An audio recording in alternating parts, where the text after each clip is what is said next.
costuma responder que não. Não, perdão, que sim. Que o Brasil não estava preparado e nunca estará preparado para a República. Se nós formos ver a nossa história, nós temos 750 anos de monarquia. Porque o Brasil não nasceu em 1500.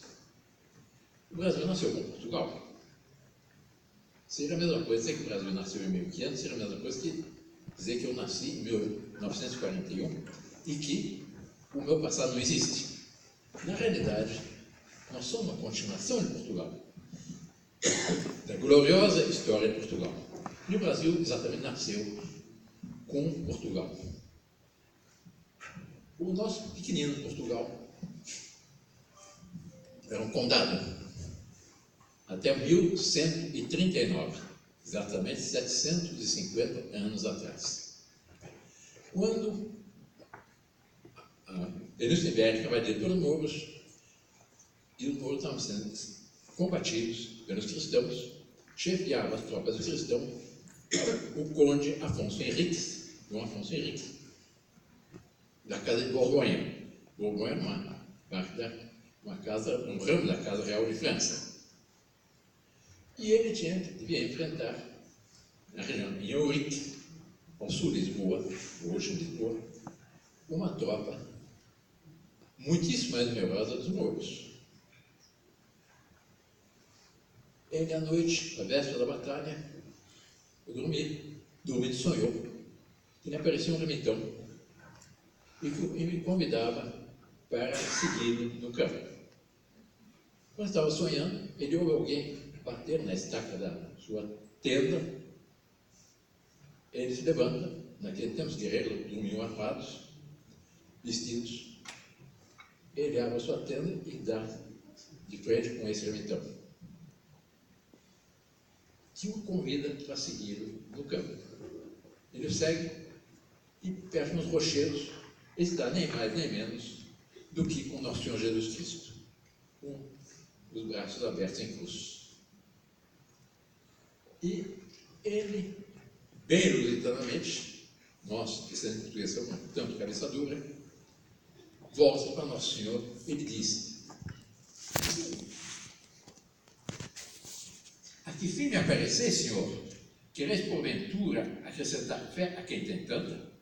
Melhor é por certo que vos vejam os inimigos e creiam em vós, do que eu, que desde a fonte do batismo os conheci por Deus verdadeiro, Filho da Virgem e do Padre Eterno, e assim os conheço agora. E o Senhor, com a voz suave, que minhas orelhas indignas ouviram, respondeu: não te apareci deste modo para acrescentar tua fé, mas para fortalecer o teu coração nesse conflito e fundar os princípios do teu reino sobre pedra firme. Confia, Afonso, porque não só vencerás esta batalha, mas todas as outras em que pelejares contra os inimigos me acusas. Acharás tua gente alegre e esforçada para a peleja e te pedirá que entres na batalha com o título de rei. Não ponhas em dúvida, mas tudo que te pedir lhe concede facilmente. Eu sou o fundador e o destruidor dos reinos e impérios, e quero em ti e teus descendentes fundar para mim um império, por cujo meio meu nome seja publicado entre as nações mais estranhas. E para que teus descendentes conheçam quem lhe dá o reino, compararás o escudo de tuas armas com o preço com que remia o gênero humano. Assim nasceu o Brasil. Assim nasceu Portugal. Portugal desenvolveu-se, são as fronteiras mais antigas da Europa. Tive a primeira dinastia, que foi até 1385, quando o rei Fernando Formoso faleceu e ele não tinha filhos homens. E Portugal estava no risco de cair sob as garras de Portugal.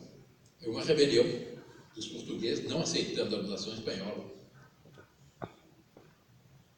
E o condestável Nuno Álvares Pereira,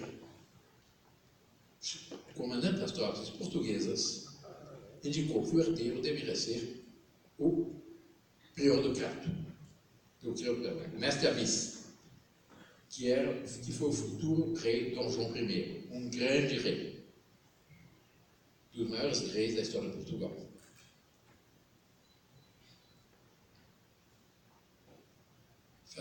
Esse rei teve vários filhos. Foi conhecido, os seus filhos foram conhecidos como a ínclita geração.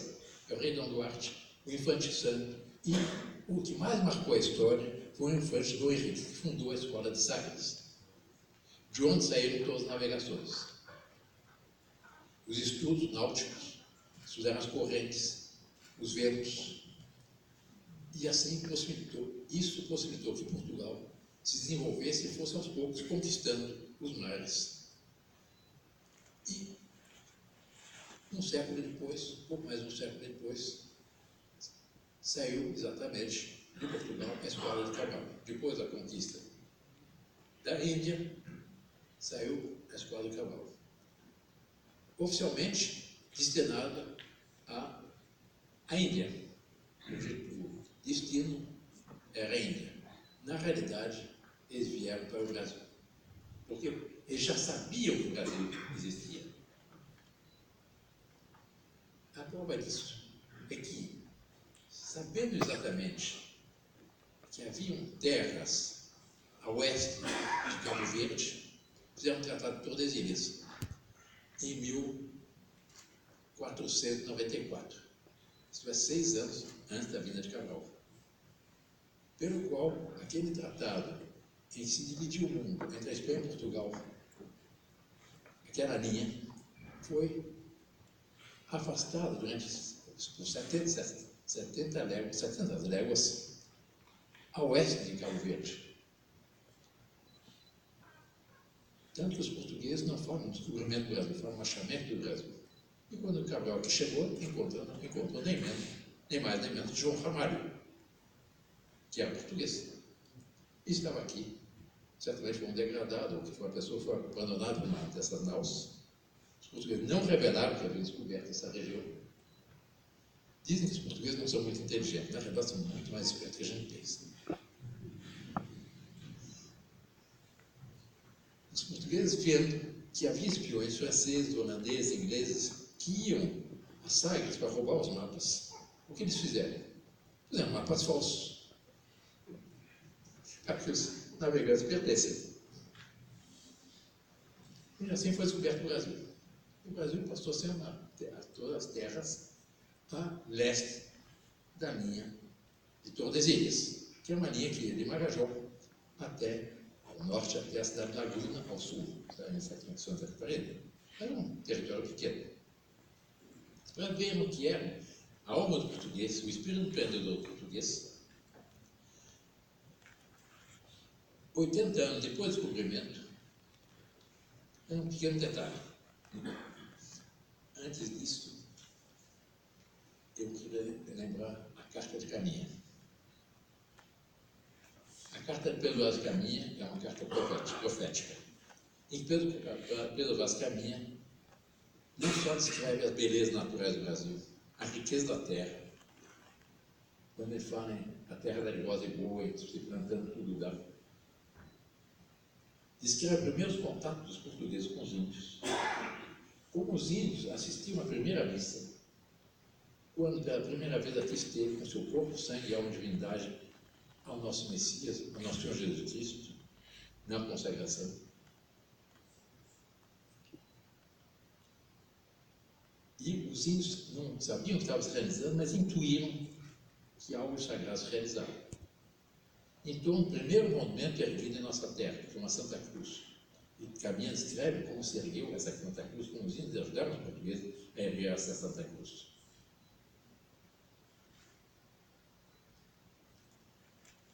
Mas ele termina a sua carta ao rei de Portugal com a seguinte frase: mas o melhor fruto que nela se pode fazer, me parece, será salvar esta gente. E esta deve ser a principal semente que Vossa Alteza nela deve lançar. Fazer o que Vossa Alteza tanto deseja, a saber, o acrescentamento da Santa Fé. E, de fato, toda a epopeia portuguesa foi muito mais inspirada pela fé, pelo desejo do acrescentamento da nossa santa fé, do que propriamente por interesses comerciais. Todos sabem, historicamente, que mais da metade dos navegadores não voltavam, naufragavam, mas eles saíam para acrescentar a nossa santa fé. E, de fato, português. Um outro aspecto bonito também de Portugal. O primeiro ponto do Brasil avistado foi o Monte Pascoal. E no Monte Pascoal encontraram um cipó que tinha exatamente no seu caule a cruz que marcava as velas cabal.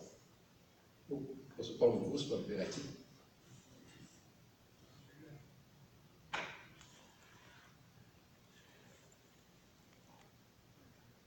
Esse cipó só existe no Monte Pascoal.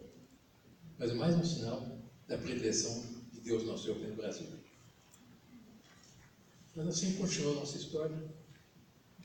Em 1548, veio o primeiro governador-geral, Tomé de Souza, e diz o regimento, dado pelo rei Dom João III, a Tomé de Souza: a principal coisa que me moveu a mandar povoar as ditas terras do Brasil foi para que a gente dela se convertesse à nossa santa fé católica.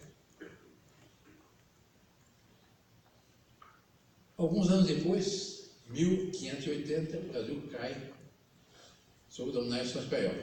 Morre o rei Dom Sebastião, assume o trono o cardeal Dom Henrique, que não tinha filhos, e quando ele falece, Portugal cai sob a dominação espanhola. E veja que é o espírito empreendedor de Portugal. Portugal ficou 60 anos sob a dominação espanhola.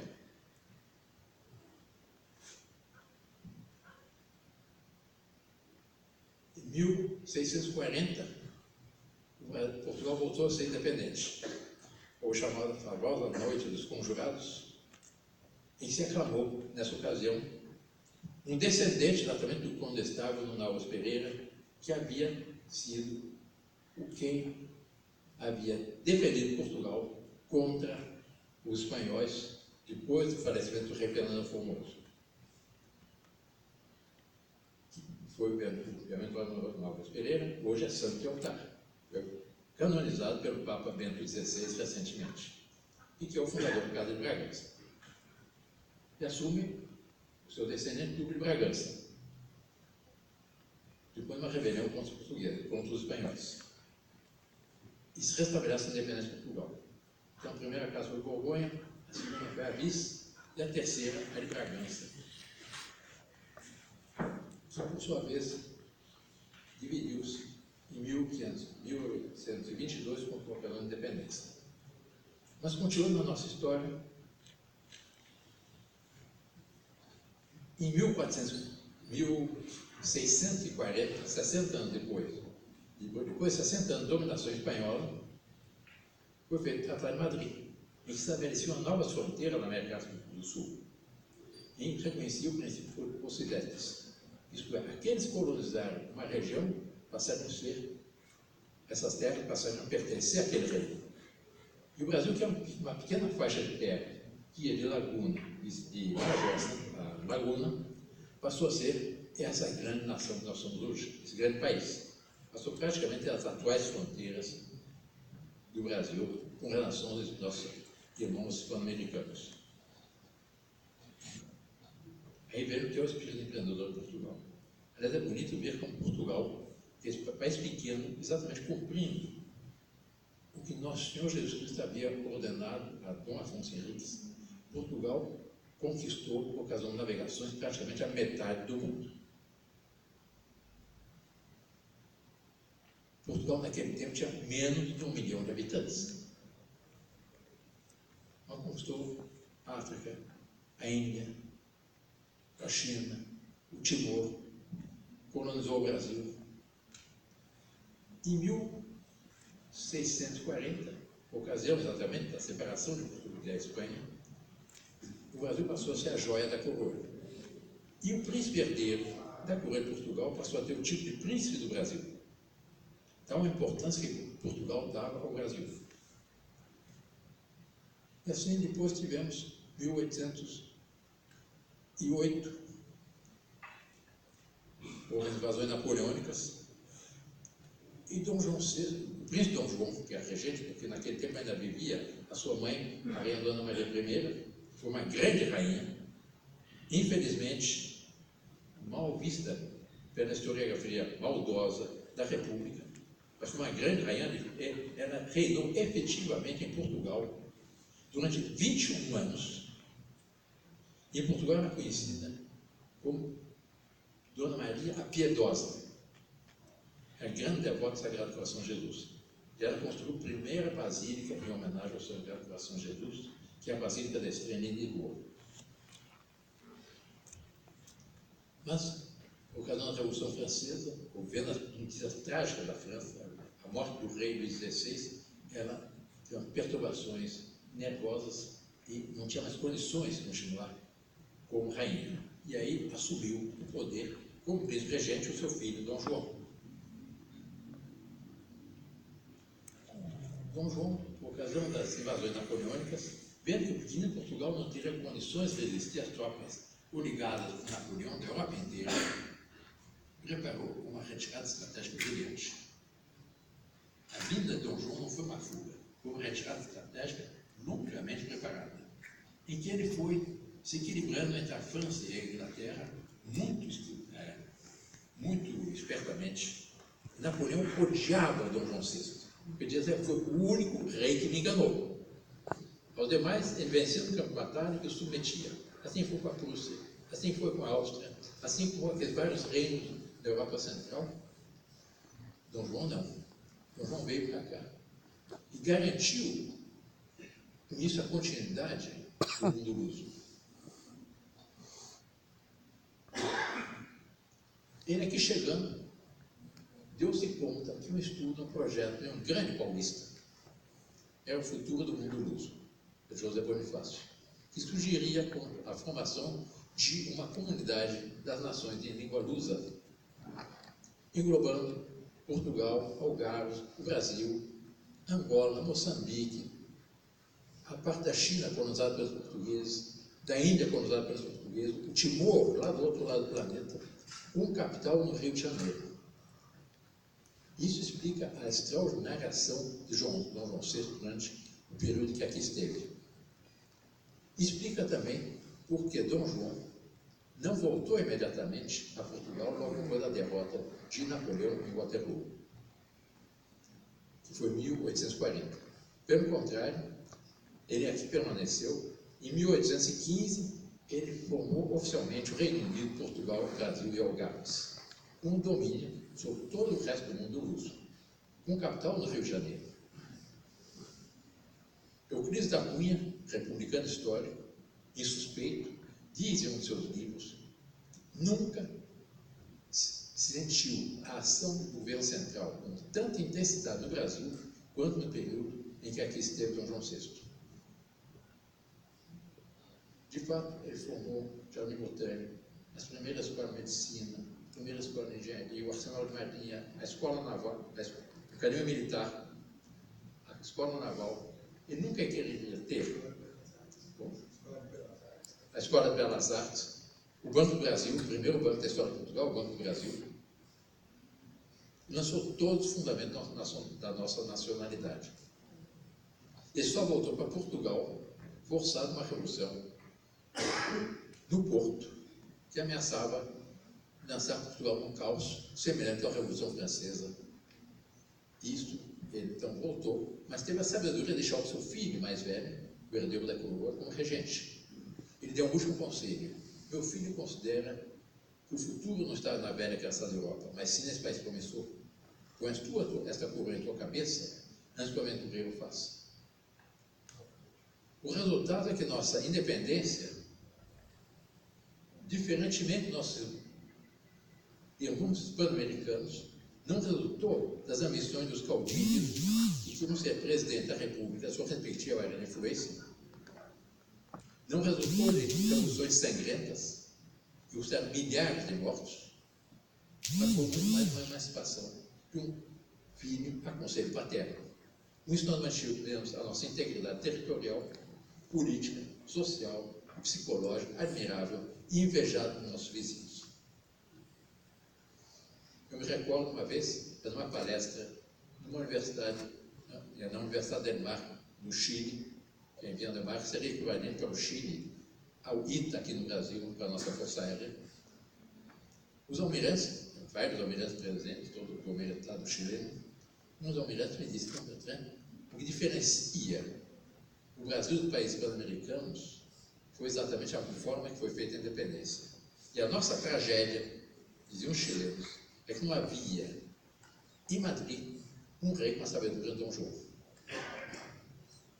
Nós pedimos continuamente a Madrid que enviassem príncipes para continuar a obra de Espanha na América e nunca nos ouviram. Ao passo que Dom João aqui deixou seu filho como regente e ainda conseguiu de proclamar a independência. Assim nasceu o Brasil.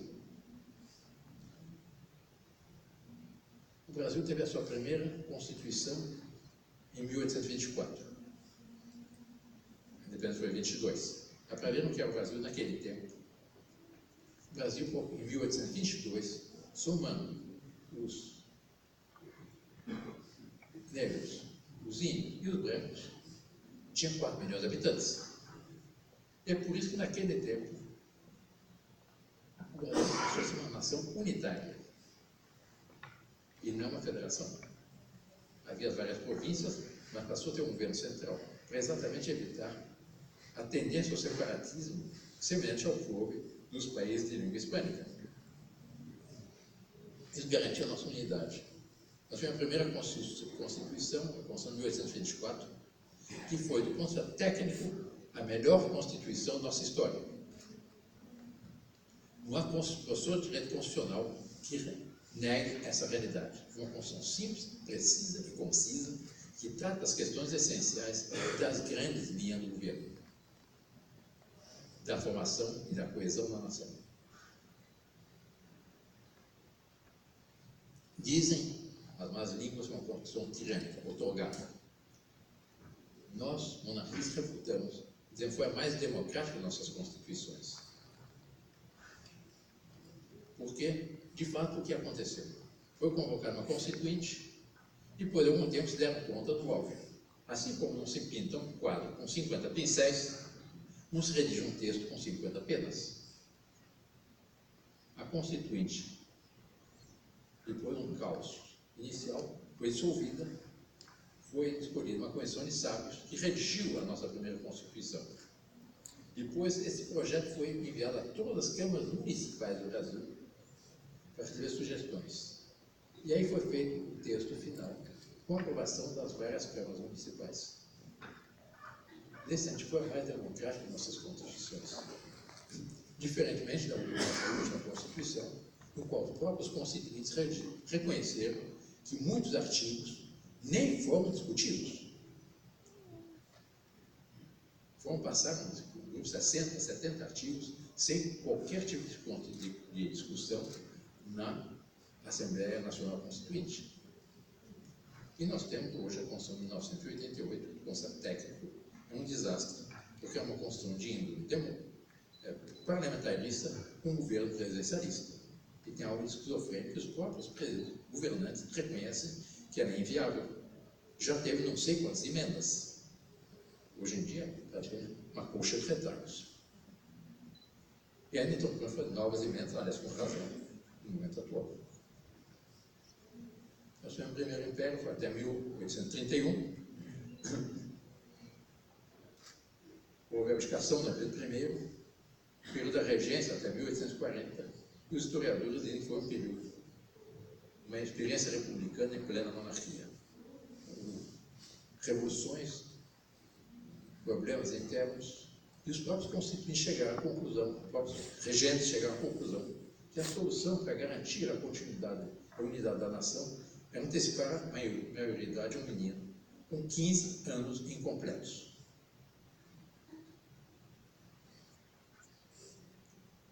Dom Pedro II.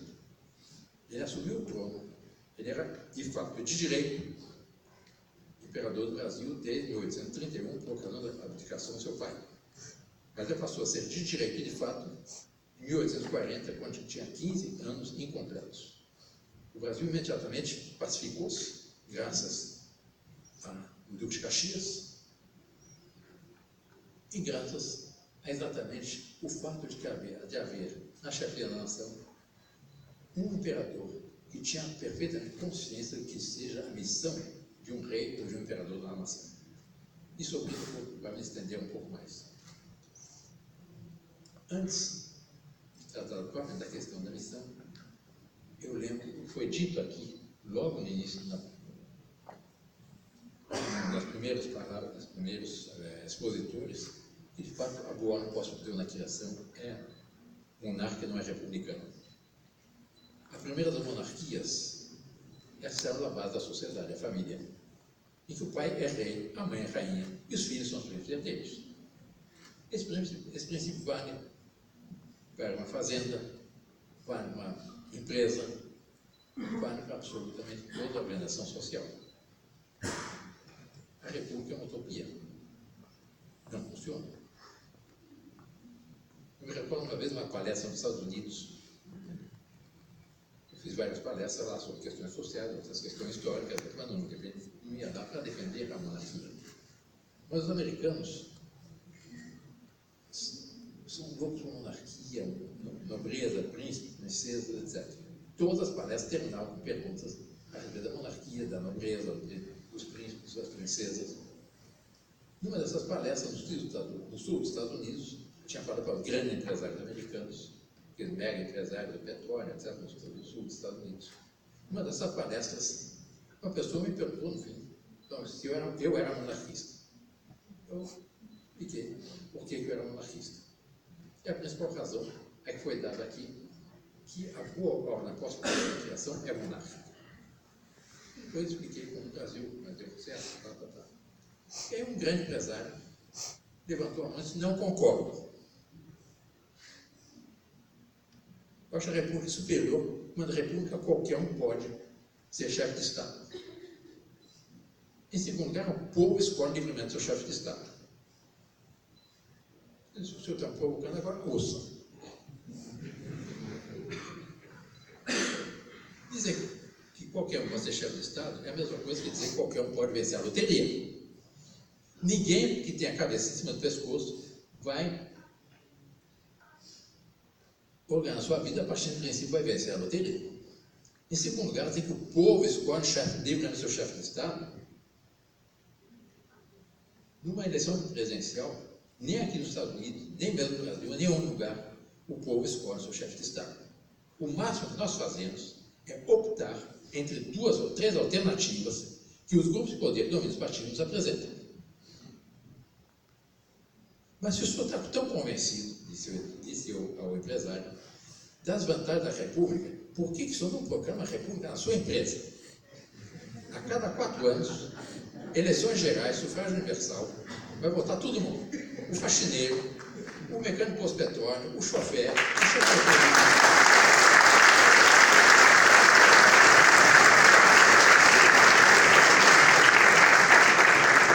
responsável pela empresa, pelas várias consultórias, etc., a cada 4 anos. Mas não, assim vai analisar a minha empresa.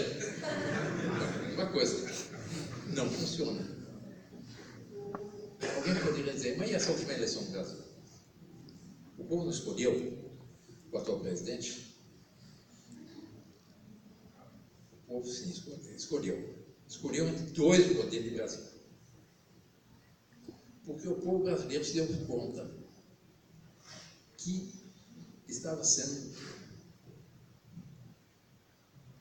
agredido naquilo que ele tinha de melhor, na índole profundamente religiosa do povo. Estava sendo, o seu poder estava sendo, as suas riquezas estavam sendo usurpadas por uma seita, porque o PT era uma seita, não era apenas um partido político, era uma verdadeira seita, que tinha todo um modelo de Estado que contrariava profundamente a boa pós-poder na criação. Se nós formos ver toda a obra do PT nesses longos anos em que eles saquearam a nossa pátria, há um denominador comum: a destruição do que restava da civilização cristã, da cristandade. E, se alguém tiver alguma dúvida, estude o PNDH 3 do presidente Lula, decretado do apagar do seu governo. Seria um projeto de sovietização do país. Porque, a pretexto de direitos humanos, ele estabelecia os conselhos de direitos humanos municipais, que, por sua vez, responderiam aos conselhos estaduais, por sua vez, responderiam à Secretaria Especial de Direitos Humanos da Presidência da República. Então, o que são esses conselhos? São soviéticos. Procurem um dicionário russo, português, veja para a tradução de conselho ou comunidade de base. São soviéticos. Seria a sovietização do Brasil. E segundo esse PNDH 3, esses soviéticos teriam a supervisão de absolutamente todas as atividades do município, do Estado e da nação, sobre o governo municipal, sobre a Secretaria do Governo Municipal, sobre as polícias metropolitanas, sobre as polícias estaduais, até sobre as Forças Armadas.